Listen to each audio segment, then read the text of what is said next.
Hey, good day everyone. I'm super excited to bring you this little stick welder here from Harukiku. It's an MMA 130 little stick welder. This has to be the smallest stick welder that I have ever seen. Super lightweight.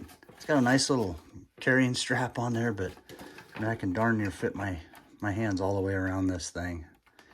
I can't wait to see how this thing works. Comes with a ground clamp and a stinger for your stick rod too. You just plug it right into the wall there. Comes with a little bit of a slag hammer and wire brush for getting the smoke off there too, and a user's manual. Let's go get this thing hooked up.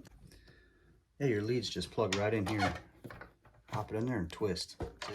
All right, here it is out on the workbench. I'll go ahead and turn this baby on. Got it plugged in right here in the back.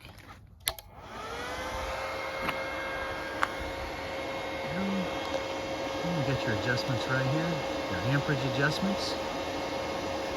Okay, it goes up to 130 amps. So we're going to go ahead and try it at 110 here just to give it a go. And if you want to adjust your settings here, just push the button right there. That's your arc force.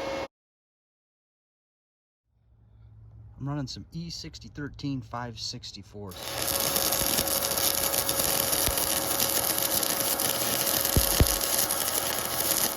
Just a couple of test beads here. And after a few adjustments, got it to look like this. Still quite a bit of spatter, so I messed with the arc force and it reduced the amount of spatter and then lowered the amperage a little bit too. All right, after welding flat, we'll try a little fillet weld here. And here's what that looked like. So overall, I was really happy with the way this thing welded. It's super compact and lightweight. Great little welder, really happy with it.